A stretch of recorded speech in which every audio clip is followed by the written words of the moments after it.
In 2018, two women meet for drinks at a bar in Fort Myers, Florida. One invites the other to her hotel room, completely unaware that she's in the presence of a killer. Or we'll be traveling up to the airport in Scotland for all this morning. My feet are slipping, my shoes. This encounter sets off a chilling chain of events, linking their meeting to a gruesome crime 1,000 miles away.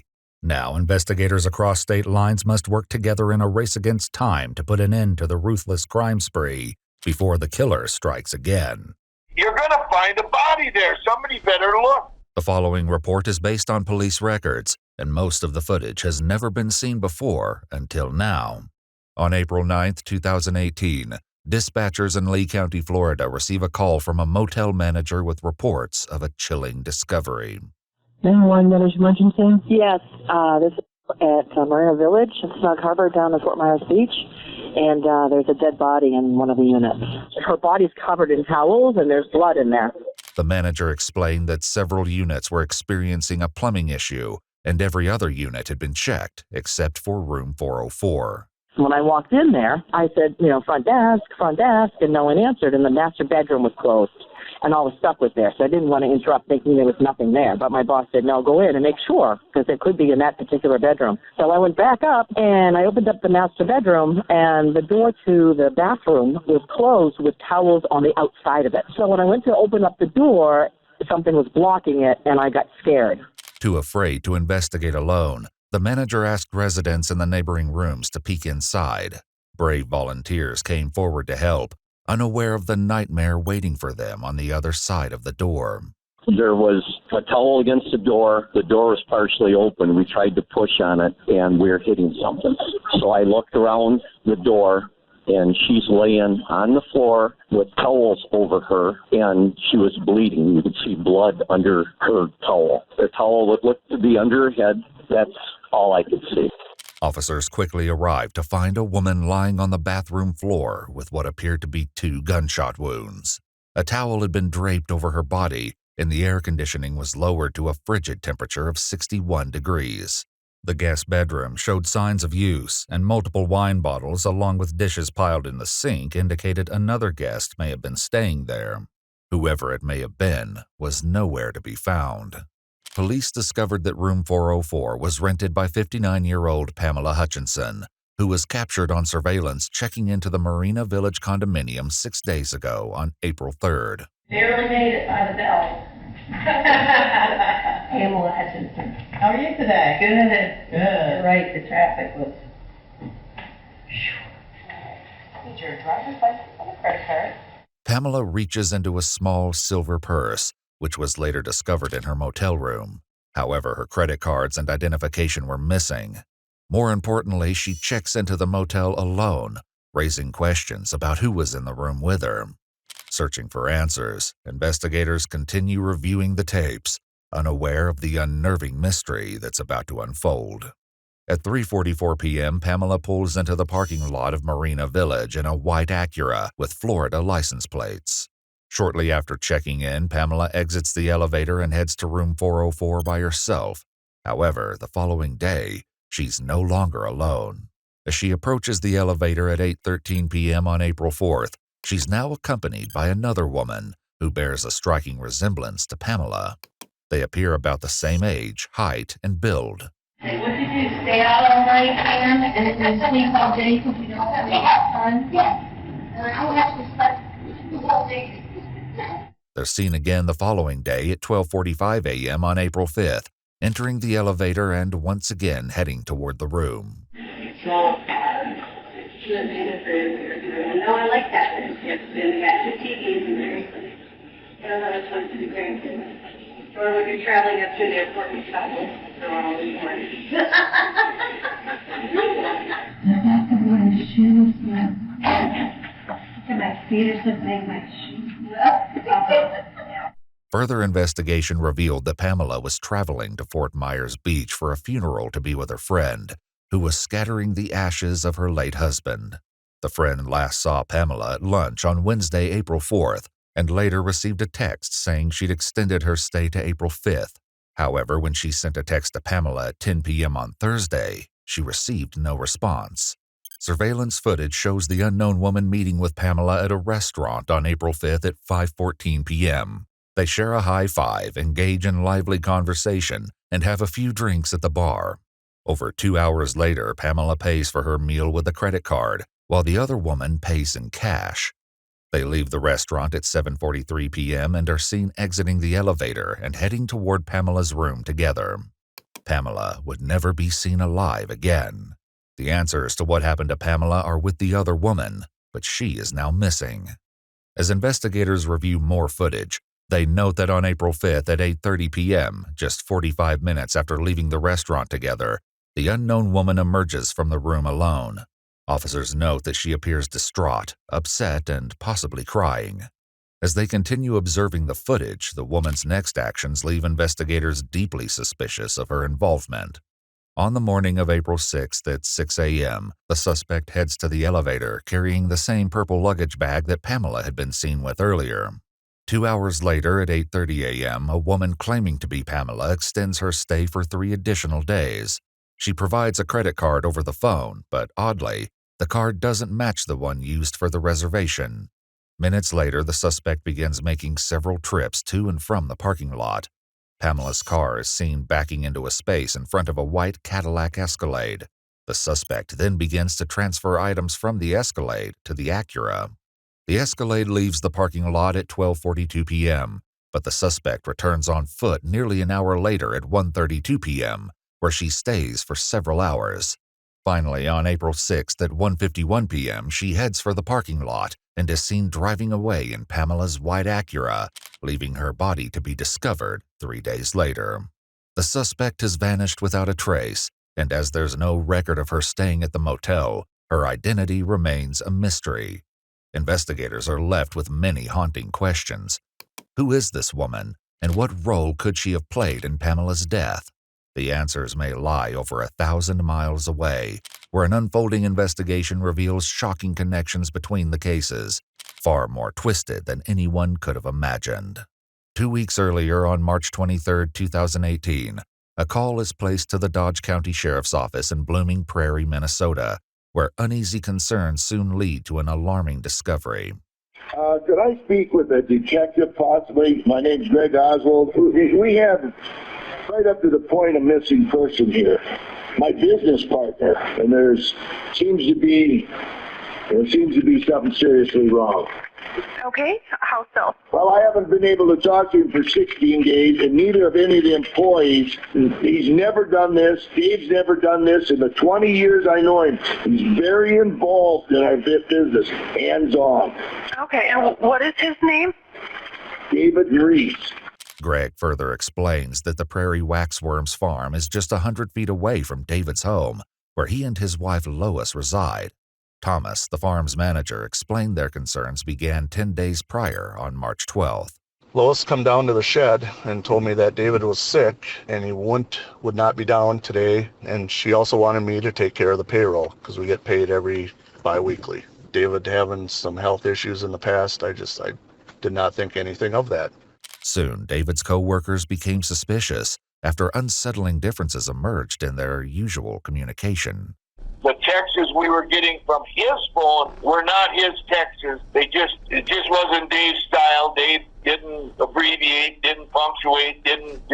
You could tell it wasn't him. Thomas, Greg, and other employees claim David's text messages seemed to change around the same day Lois began telling others he was sick.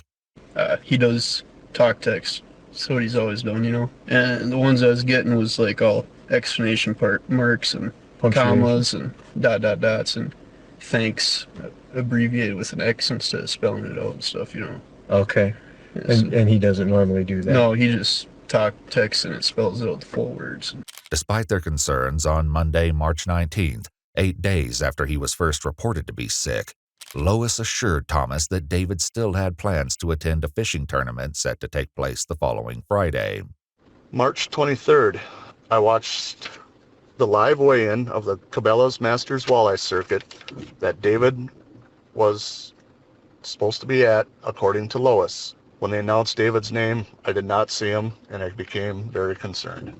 He then called Greg, David's business partner, who contacted local police to perform a welfare check on David.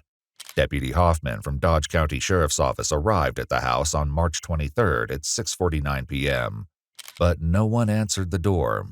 Through the window, he noticed the television and gas fireplace were on. With nothing seeming out of the ordinary, the deputy left, unaware of the horrifying secret hidden inside the house. We were so frustrated sitting there talking to these people. Mental health people are going to go out and check, and that guy says, "You're going to find a body there. Somebody better look." Determined, Greg once again calls Bloomington Prairie Police. This time, officers Peterson and Peach returned to the house. One officer boosted the other, lifting him just high enough to peek through the bathroom window. Lying on the bathroom floor was the body of 54-year-old David Riess. Though investigators in Minnesota would have no way of knowing it, the chilling discovery of David's body would soon reveal haunting parallels to Pamela's death in Florida. David was discovered in an advanced state of decomposition, with a green-colored blanket laying over his body, in a similar manner to the towels draped over Pamela. He had multiple gunshot wounds to his torso. The window was left open, bringing the temperature in the room to a chilling low of around 30 degrees. The eerie similarities raise harrowing questions. Is this simply a coincidence, or the beginning of a brutal killing spree? With many questions for David's wife, Lois, Minnesota investigators begin looking for her, but she's nowhere to be found.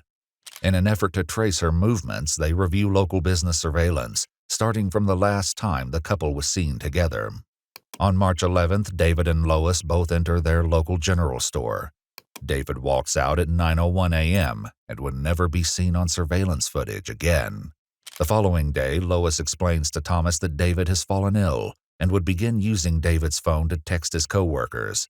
However, as Thomas explains, it was more than the unusual text messages that left him concerned that something was terribly wrong. We have a money bag in that's where my drive slips go and all our checks from our customers. Okay. I did my route on Friday, yesterday, and I noticed everything was missing out of there. All the checks out of the money bag. On Monday, March 12th, Lois enters Citizens State Bank, approaching the counter with a check from David's account, written to her in the amount of $1,000. The teller fails to notice that David's signature doesn't match the previous ones on record. Over the next several days, Lois would use David's credit card at several establishments, including a liquor store, Vandal's Family Market, and multiple times at the Woodfire Grill, a restaurant inside Diamond Joe's Casino in Northwood, Iowa, just across the Minnesota border. Meanwhile, Greg confronts Lois about the missing checks from Prairie Wax Worms. I sent her a text that I'd been informed there was checks missing out of the office, so I had to call the county sheriff, report stolen checks. And if you know anything, let me know. So she called me back in a couple hours and said, "Well, I got the checks. Dave sent me down to get them. They're up. I got them." At that point, I said, "Lois, I need to talk to Dave." There was nothing. And I said, "Lois, put Dave on the phone."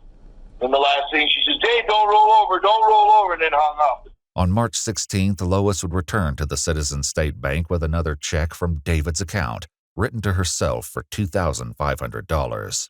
The teller once again fails to notice the signature and gives her the funds in cash. As her shopping spree continued, Lois walked into a Fantastic Sam's hair salon in Austin, Minnesota on March 17th. Yep, she came in and she was going to be going out for St. Patrick's Day.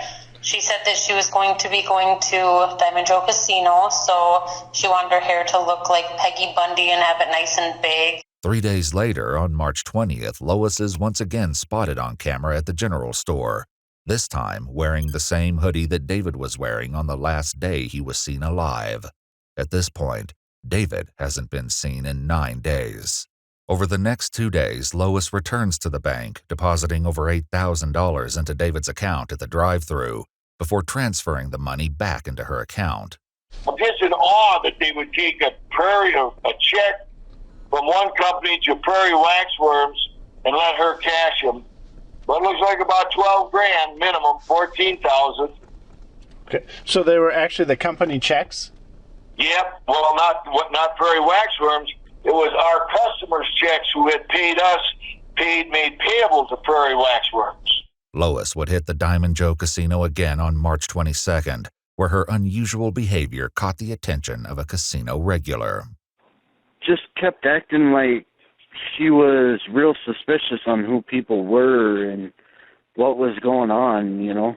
Like she wasn't quite sure of her surroundings, who she could trust and who she couldn't. Okay, so paranoid basically?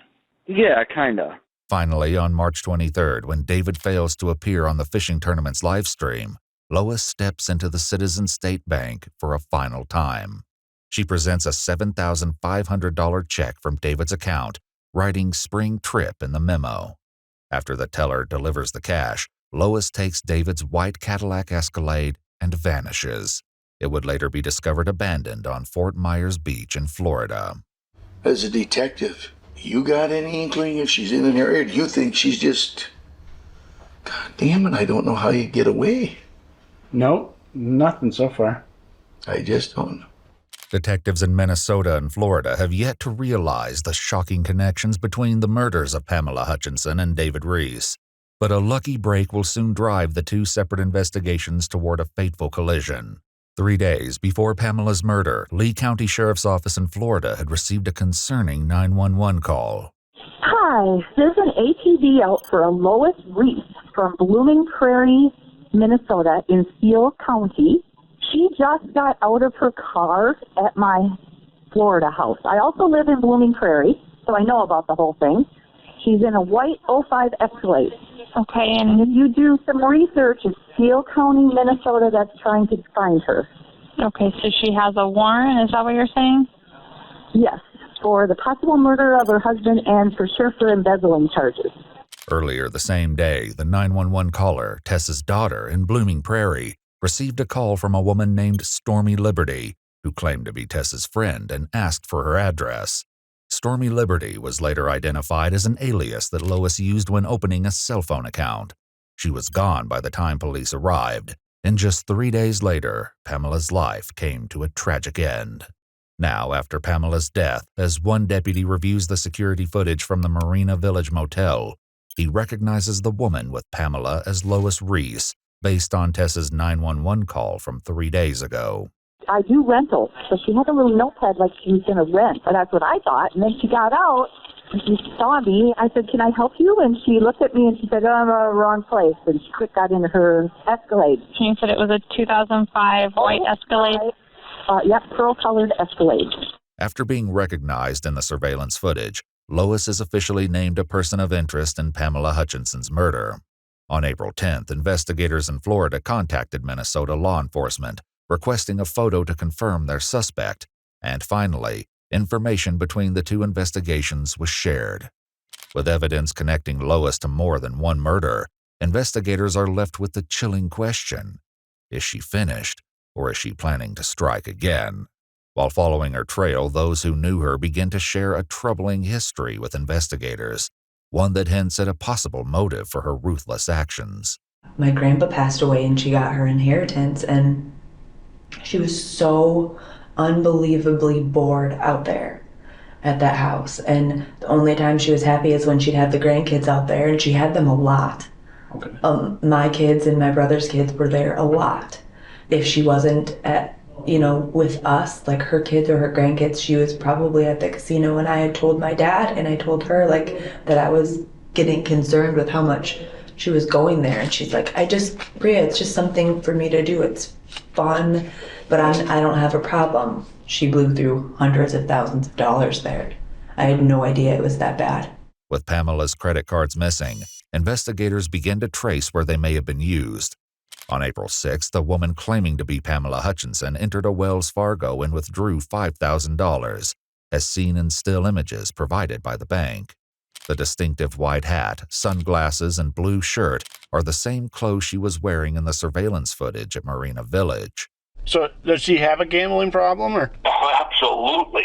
So $400,000 worth 2 years ago. How much? $400 stolen out of a trust that belonged to her dad and brothers and sisters that she was managing. Did you say $400,000? Yes, sir. As investigators continue to follow Lois's trail, receipts show that she withdrew $1,500 from an ATM on April 7th, one day after leaving Marina Village in Pamela's stolen car. How did he make it so she couldn't have any money, do you know? Well, I think the last go-around, you got to read between the lines with me. This is just conversation between Dave and I. I know all credit cards were taken away. I know she had no bank account. She wasn't a signature on any of his accounts. Investigators also discovered that Lois had recently checked into the Hilton Hotel in Ocala, Florida for a day, using Pamela's credit cards and forging her signature on the room service receipts. When all the money stuff came up after he realized, that she has a bad gambling problem and she went through all that money, she was put on lockdown, she couldn't have access to any money. And I told her many times, I understand why my dad was doing that. I get that. But I just told her that she should just, come live with me or my brother, because it wasn't a good situation to be in for either one of them. Brianna further explains that the financial issues Lois faced as a result of her gambling problem led to an attempt to take her own life 2 years prior. My dad found out about something, probably money related, I'm guessing, and he was yelling at her, and he said a bunch of awful things to her, and then he left to go to the bank, and she said that she just felt she just didn't want to deal with it anymore. Sure. As Brianna continues to explain Lois's financial troubles, she recalls a recent situation involving her disabled sister, Kim, that landed her in legal trouble. My mom actually took care of my aunt for 2 or 3 years. She lived with her, and was really, really, really awesome, and did everything by the book that she was supposed to. And when she got into gambling, I think she took some money from my aunt Kim. Okay. They were going back and forth. My mom skipped the court thing. Her lawyer was gonna settle for $30,000, but then my mom, her behavior, she just doesn't address anything. She just pretends like it doesn't happen, so she didn't go to court.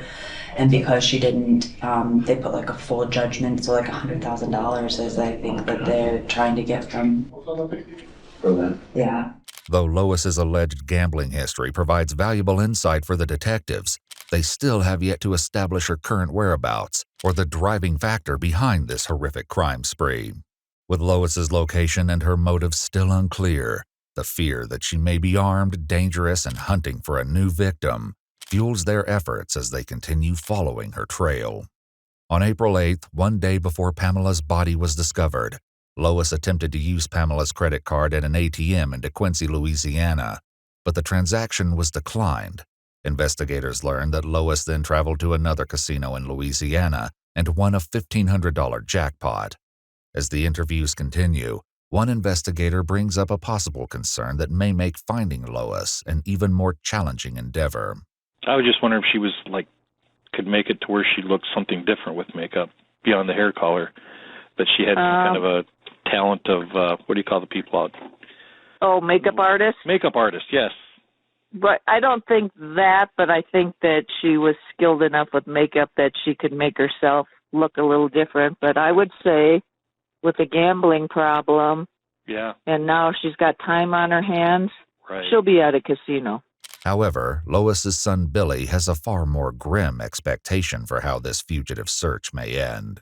Based off her past actions, I'd say, finding her alive probably isn't very good, as sick as that sounds. Right. She's obviously tried to do it before. I think this is a little bit more serious than that was, spending money. Right. You think she has any means of doing that, or? Of hurting herself? Yeah, if she killed my dad. At 11:16 p.m. on April 8th, Pamela's stolen Acura is seen traveling westbound on Interstate 10 in Lafayette, Louisiana, and once more on a license plate reader in Texas before the trail goes cold. With Lois continuing to cross state lines, a U.S. Marshals task force takes over the investigation and issues a BOLO for Lois Riess. She's now wanted for 2 murders, grand theft auto, financial theft, and identity theft.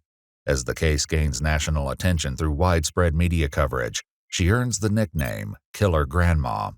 News outlets nationwide ask anyone who sees Lois or her vehicle to come forward. When a promising tip brings investigators one step closer to ending her reign of terror, one question remains: can they get to her before she disappears once again?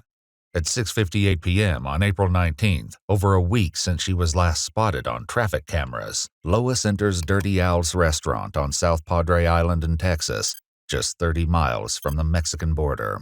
She lingers upon entering, taking a moment to look at the posted menu near the main cash register. It isn't long before an employee sees Lois and stands watch. As she suddenly makes for the exit, the two male employees briefly converse before following her.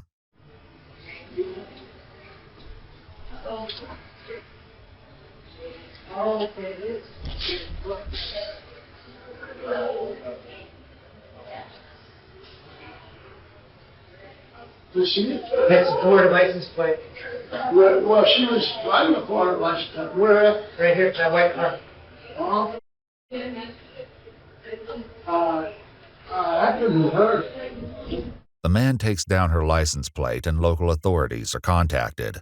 Police arrive at 7:50 p.m., nearly an hour after she left the building. It seems as though she slipped away once more. It's a devastating blow to their search, but in a shocking twist of events, while officers wait for someone who can show them the surveillance footage, they begin to search the conjoined parking lot and spot the stolen car at the restaurant next door. They enter the restaurant and find Lois sitting at the bar, talking with an unknown male, but wait for backup before moving in for the arrest. At 8:25 p.m. on April 19th, multiple officers move in and finally make an arrest, unaware of just how close Lois may have come to claiming a third victim. With Lois now in custody, one chilling question remains unanswered. What drove Lois to commit not one, but two brutal acts of murder? Lois, what's your last name? Yeah. I'll come out. Right now you're going to be detained.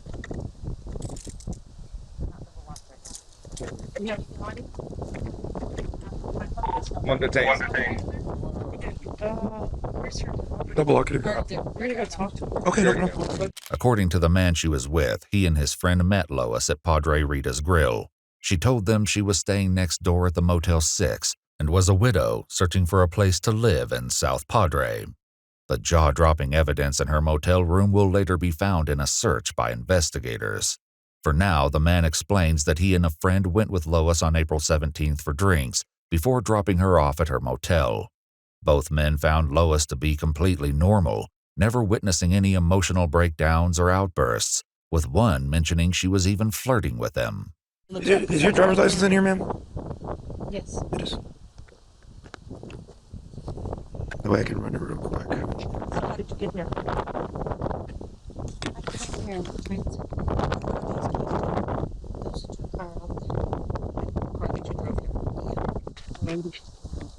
Okay, this one right here. Just an FYI. Okay. It's not really your car. Okay. You wanna run it real quick? It's out of Minnesota. It's in there. It's out of Minnesota? Yes, sir. Yeah, but the warrant I do believe might be out of Florida. I didn't get a chance to even look up our stuff because it was like. Yeah. I know how that is. Lisa, if you wanna. I'll get my cuffs back when we get over there. Just go in and grab your unit and follow him to the station. When news of her arrest broke, a woman came forward with a harrowing story. She told investigators that while eating alone at a restaurant on the island, she befriended a woman who identified herself as LaDonna, who was recently widowed and spending time away from her family to grieve. They met again for drinks on April 15th. The woman allowed LaDonna to come home with her, letting her stay in her guest bedroom. They had plans to meet again on Friday, April 20th, just one day after her arrest, where she learned LaDonna was Lois Riess. When investigators from Minnesota and Florida learn of her arrest, they fly to Texas to meet with Lois for an interrogation. However, Lois invokes Miranda rights and asks for a lawyer. Eventually, Lois will break her silence and recount the shocking details of her final moments with David and her motives for pulling the trigger. For now, Lois raises an unusual concern. The process for getting you out of here takes a little bit of time, and you got to get transported back to Florida. So I'd imagine in a couple weeks, we'll see you back in the Lee County Jail, and then from there you'll be eventually going back to Minnesota to deal with the charges up there. Okay. Do you have any questions of us right now? Will they put me in a room that has a bed? I'm sorry? Will they put me in a room that has a cot or something? When you come to Florida? For 2 weeks, Oh, here? I'll sit on that bench? No, I believe you're going to be transferred to a sheriff's office in the area. Okay. You'll have to see a judge, I think, for extradition purposes in the morning, a magistrate. And then from there, you'll be going to a sheriff's office where they'll house you until we come pick you up. And they'll be able to answer some of those questions that you have on the bed. We just don't, we're not from here. So Oh, okay. if you do have some of those concerns, Well, they just- when you go downstairs, I just know it'd be better for my edema and my blood pressure, like Yeah. they said. It'd probably be better if you ate some food, too. Yeah, but it'd be worse if I had to go to the hospital and have an attack. It'd be worse. Well, for sure. All right, that's why we're getting you crackers right now. It's fine. One final question from Lois leads to a shocking revelation as she learns the truth of just how far her notoriety has spread. All right. I guess one question I have is, do my kids know I'm alive and here? Yes. I don't know if you know this or not, but your whole story has been national news. Okay. It broke last night. It broke last night that you were arrested in South Padre Island, that you're alive and well, and that you were found by the U.S. Marshals and the local police department here. So Okay, so they know. I don't personally know that they know, but I can tell you that every local news media outlet nationwide has picked up the story. Okay. Before searching Lois's motel room, investigators spoke with an employee of Motel 6. She says Lois claimed to be a victim of domestic violence, hiding from her husband, who was a cop. When she next saw her, she appeared to be completely different, even dressing more provocatively. During one conversation, she heard Lois say, "I need a sugar daddy," before asking about another customer seen driving an expensive vehicle, raising unsettling questions about her future plans. A search of her motel room uncovered a mountain of evidence. Among the discoveries is a white towel wrapped around a pair of sunglasses, previously seen to be worn by Pamela. Lois's distinctive white hat, earlier seen to be worn as she withdrew $5,000 using Pamela's identity, is located on a pile of clothing. They also locate credit cards and checkbooks belonging to both David and Pamela, along with Pamela's luggage. A road atlas is found, and tucked within its pages is a brochure for a casino in Eagle Pass, Texas. They also uncover Pamela's driver's license, and finally, 2 loaded firearms. With a mountain of evidence against her, Lois is extradited to Florida and held without bond to face charges for the murder of 59-year-old Pamela Hutchinson. To avoid the death penalty, Lois pleaded guilty on December 17, 2019 to 1 count of first-degree murder, grand theft of a motor vehicle, grand theft of property, and criminal identity theft. She later returned to Minnesota to face charges for the murder of 54-year-old David Riess. At a hearing on August 11, 2020, in the auditorium of a Minnesota high school, after delays due to coronavirus, she pleaded guilty to first-degree murder and shared with the judge her version of what happened on the fateful night of March 5, 2018. According to Lois, she and David had a heated argument following their grandson's basketball game. She claims David handed her a loaded firearm, encouraged her to turn it on herself and take her own life, saying, "Maybe you will get it right this time." In her own words, she explains, "He was right in front of me, and I looked right at his heart and I pulled the trigger." However, this is based solely on Lois's account, and David will never have the opportunity to confirm or deny her claim. As for Pamela, Lois never provides a reason for taking her life. For both murders, Lois Riess was sentenced to life in prison without the possibility of parole. She's currently serving both life sentences concurrently at the Shakopee Correctional Facility in Minnesota.